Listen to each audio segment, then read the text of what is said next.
Salut à tous et à toutes les amis, c'est Youk et bienvenue pour cette nouvelle vidéo sur Zenless Zone Zero. Aujourd'hui, on va parler de Verla 2.0. Voilà, qu'est-ce qu'il y a à voir pour cette 2.0? Où c'est qu'on va tendre pour la 2.0? Quand est-ce que ça arrive? On va essayer, ou du moins je vais vous apporter un petit peu mes idées, mes réflexions par rapport à cette 2.0, parce que je pense qu'on y est pour dans pas longtemps du tout. Alors, pas longtemps, tout est relatif, il y a encore quelques patchs qui vont arriver, parce que bon, les patchs, ça dure quand même un certain temps, mais je pense qu'on est quand même bien plus proche de la 2.0 que de la 1.0. Et on va voir ça ensemble. Évidemment, avant toute chose, n'hésitez pas à vous abonner. Comme d'habitude, on est bientôt aux 1700 abonnés. Je tiens vraiment à vous remercier énormément à toutes les personnes qui ont rejoint l'aventure récemment. Franchement, je vous affiche à l'écran. Merci à tous ceux qui ont pris le temps de vous abonner. Ça me régale. Donc, si vous voulez me soutenir, n'hésitez pas. On fait des vidéos tous les jours sur le jeu. Ça prend 3 secondes. Vous soutenez un petit créateur et ça régale. Donc, merci à tous ceux qui prennent le temps de le faire. Et on va démarrer directement. Pour répondre à cette question, vers la 2.0, quand est-ce que ça pourrait arriver cette 2.0? Du moins déjà, commencer à apercevoir des annonces, quelque chose. Parce que c'est vrai que cette 2.0, ça va apporter quand même ce petit vent de fraîcheur. Alors, effectivement, vent de fraîcheur, on l'a quand même eu avec le 1.4, avec pas mal de nouveautés, pas mal de nouveaux modes de jeu, etc. Mais ça tourne la page. C'est un nouveau chapitre pour cette 2.0. Et c'est vrai que du coup, on n'a pas beaucoup d'infos. Mais quand même, on pourrait répondre à cette question avec, par exemple, ses prédécesseurs, a.k.a. Genshin, a.k.a. Honkai Star Rail.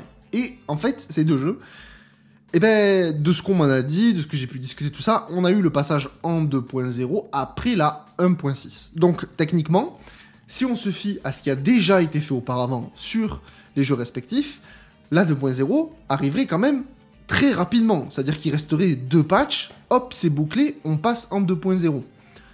Maintenant, est-ce que Zenless fonctionne comme HSR et comme Genshin?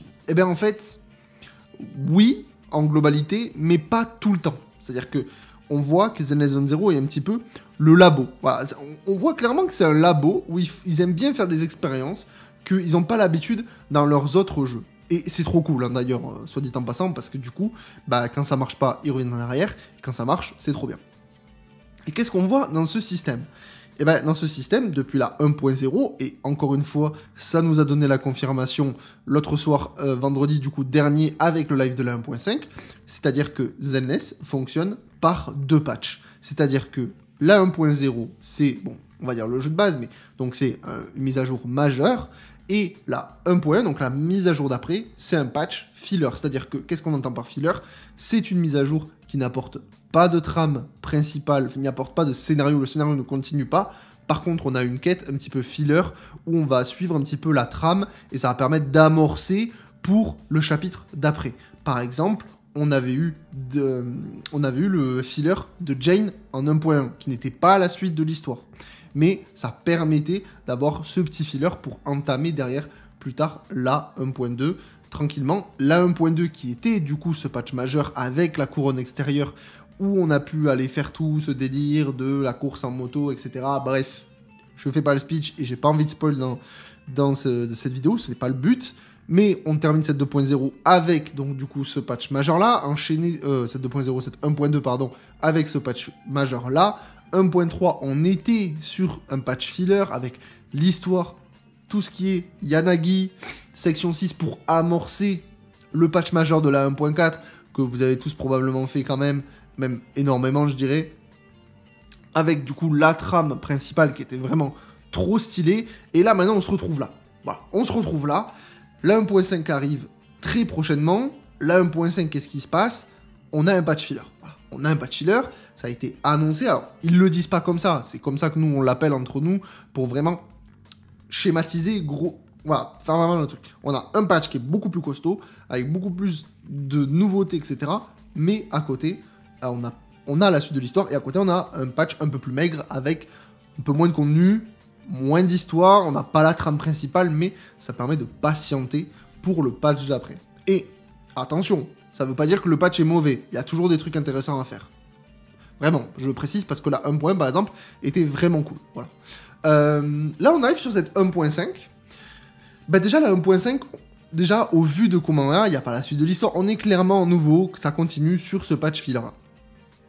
Et par contre, même si le patch filler a l'air vraiment costaud, qui a l'air d'avoir vraiment beaucoup de nouveautés, et c'est trop cool parce que du coup ils se sont servis de cette hype qu'il y a eu pour la 1.4 pour essayer de faire un patch filler un peu plus gros. Du moins j'ai l'impression, on n'y est pas encore, on verra, hein, mais j'ai l'impression que le patch filler 1.5 va être plus costaud que les autres, à voir quand on aura tout ça en main et comment ça va se disposer. Mais en tout cas sur papier, ou du moins comme on nous l'a présenté, ça avait vraiment l'air d'être assez costaud pour un patch filler. Mais là où je veux vous emmener, c'est que du coup en 1.6, on aurait un patch majeur. Ce qui est logique, hein. C'est là où je veux vraiment vous amener. Et donc du coup, si vous passez en 2.0, 2.0 est forcément un patch majeur. C'est le renouveau, c'est la... On tourne la page, on redémarre sur une nouvelle base, voilà, on step up, voilà. Tu ne peux pas enchaîner une 1.6 patch majeur avec une 2.0 patch majeur. S'ils le font, hein, c'est une masterclass.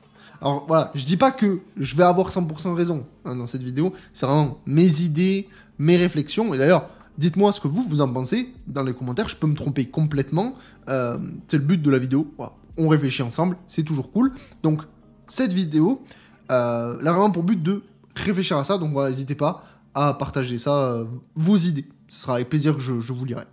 Mais du coup, cette 2.0 va arriver quand même probablement assez vite. Si on suit ce qui a été fait avec Genshin et HSR, effectivement, 1.6, ça pourrait arriver rapidement. Sauf que, comme je vous l'ai expliqué, bah, ça collerait pas trop. Au niveau du timing, patch majeur into patch majeur, s'ils font ça, c'est grotesque, mais j'y crois pas. Ouais, j'y crois pas du tout. Donc, je me dis, en tout hasard, 1.7, patch filler, et derrière, enchaîner sur la 2.0. Pourquoi pas ?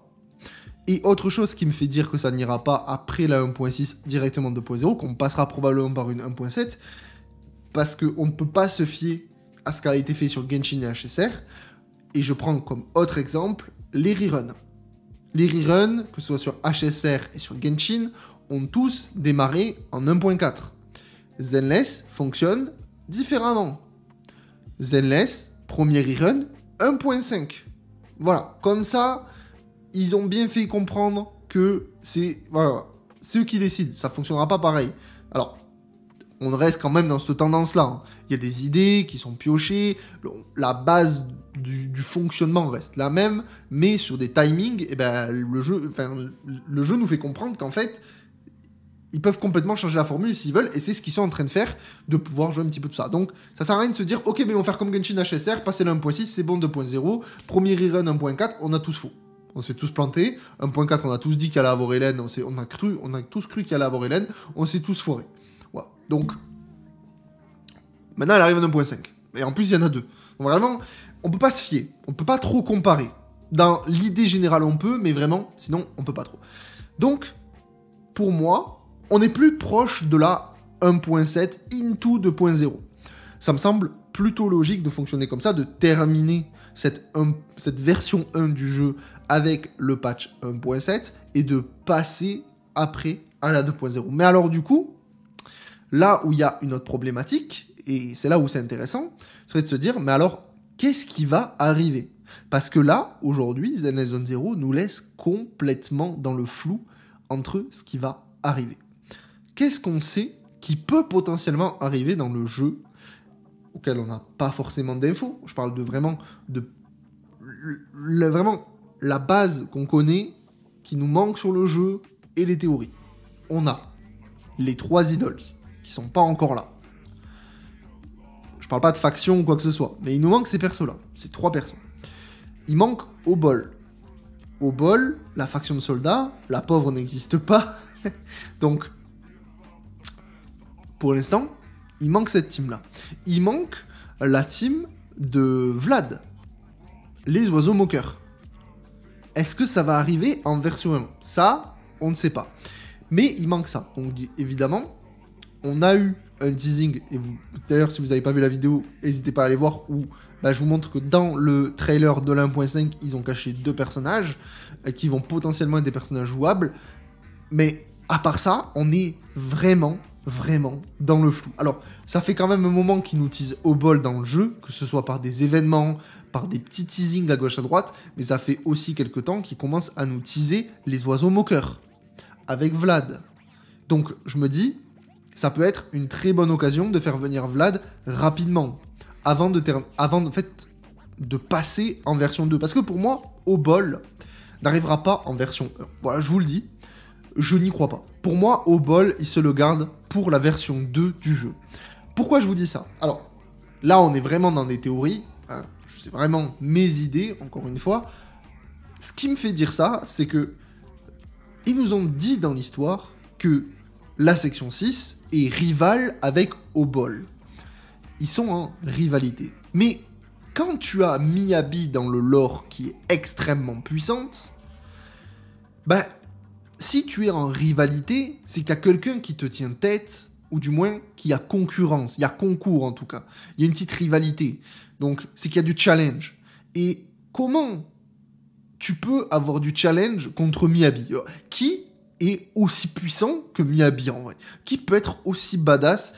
Qui peut poser problème en fait? Alors ça peut ne pas être Miyabi, mais dans ce cas-là, il n'y a pas de rivalité. C'est-à-dire que si quelqu'un est une Yanagi bis chez Obol, il n'y a pas de rivalité, étant donné que Miyabi est là, elle éclate tout. Bon, donc c'est sûr qu'on parle vraiment de puissance, et je me dis que si Obol a quelqu'un d'aussi puissant que Miyabi, on a potentiellement un autre Void Hunter qui se cache chez les Obol. Et ça, j'y crois, hein, parce que Obol, c'est très mystérieux, on ne sait pas grand-chose. Et je me dis que ce serait vraiment un très bon move de la part de Oyo de nous mettre Obol en version 2. Alors, je parle pas en 2.0, pas forcément, mais en version 2, 2.4, 2.3, j'en sais rien, peut-être 2.4 pour faire le parallèle avec Miyabi, et du coup on aurait un Void Hunter aussi en 2.4, j'en sais rien, c'est un exemple. Mais vous avez compris l'idée. Pour moi, Obol, je pense qu'il y a vraiment un perso giga hype à l'intérieur, qui est là pour marquer, qui va être teasé quand ils vont faire l'annonce de la V2, ça va être un perso de fou, pour essayer de reproduire le schéma hype Miyabi, et ils vont se le garder en stock de côté, pour mettre une faction banger pour la version 2, et se le garder sous le coude. Je le sens venir. Donc moi, pour moi, cette faction-là, ils se la gardent de côté. Donc, il resterait Idols, Vlad, Oiseau Moqueur. On a vu quand même dans le teasing de la 1.5 qu'on a eu deux personnages. On a eu un personnage jaune, enfin blond, qui a l'air en tout cas d'être Vlad, et un autre personnage avec un parapluie qui ressemblait à une lance, auquel on n'a pas d'informations. Donc, on peut se dire ça va être qui, en fait? Ça va être qui? Et honnêtement, j'y crois très fortement que du coup dans les prochains patchs, on ait par exemple les oiseaux moqueurs. Et j'imagine qu'avant le passage de la 2.0, on va avoir les oiseaux moqueurs et on va avoir les idols. C'est ce que je me dis. Je peux me planter, mais ça serait pas déconnant avec la 1.6 et la 1.7. Ou alors, ils vont nous faire 1.6, 1.7, et ces deux mises à jour-là seront les oiseaux moqueurs. Et on terminera par les oiseaux moqueurs. C'est possible. Et les idols viendraient compléter la faction d'Astrayao ou une autre faction, peut-être que c'est une autre faction, mais vous savez mon idée là-dessus, pour une 2.0, ou enfin en tout cas en V2. Voilà, ce serait un petit peu mon idée là-dessus. Et franchement, j'y crois vraiment, en fait, à ça. J'y crois vraiment. Et pour moi, ce serait le plus pertinent, parce qu'en dehors de ces personnages-là, on n'a pas d'informations. On n'en a pas. On n'a pas de suite de faction d'Astrayao, il n'y a personne qui est teasé, il n'y a pas de teasing. Alors peut-être que les personnages qu'on a vus seront dans la faction d'Astrayao, mais un blond qui est bien habillé, c'est Vlad, les gars. Moi je vous le dis, ce qu'on a vu dans le trailer 1.5, avec son petit chapeau, c'est Vlad. J'y crois dur comme fer. Et à mon avis, la violette avec sa lance, ça doit être probablement quelqu'un qui fait partie de la faction Vlad. J'imagine. Ça se trouve, c'est pas du tout le cas, mais j'imagine. Peut-être je fabule là. Mais du coup, je me dis que 1.7 pour enchaîner sur la 2.0, c'est pas déconnant du tout. Ça me semble vraiment pas déconnant. Donc, passer le 1.6 pour passer en 2.0, bah non, je pense pas. Je pense que ça ira un peu plus loin. Après, peut-être qu'ils ont envie de nous cook encore une plus grosse dinguerie pour la 2.0, et dans ces cas-là, ils feront une 1.8 encore filler, donc un double patch filler. Pourquoi pas? Mais dans ces cas-là, je pense que c'est vraiment un parti très risqué de fonctionner comme ça, parce qu'on va avoir deux patchs entiers on va dire, avide.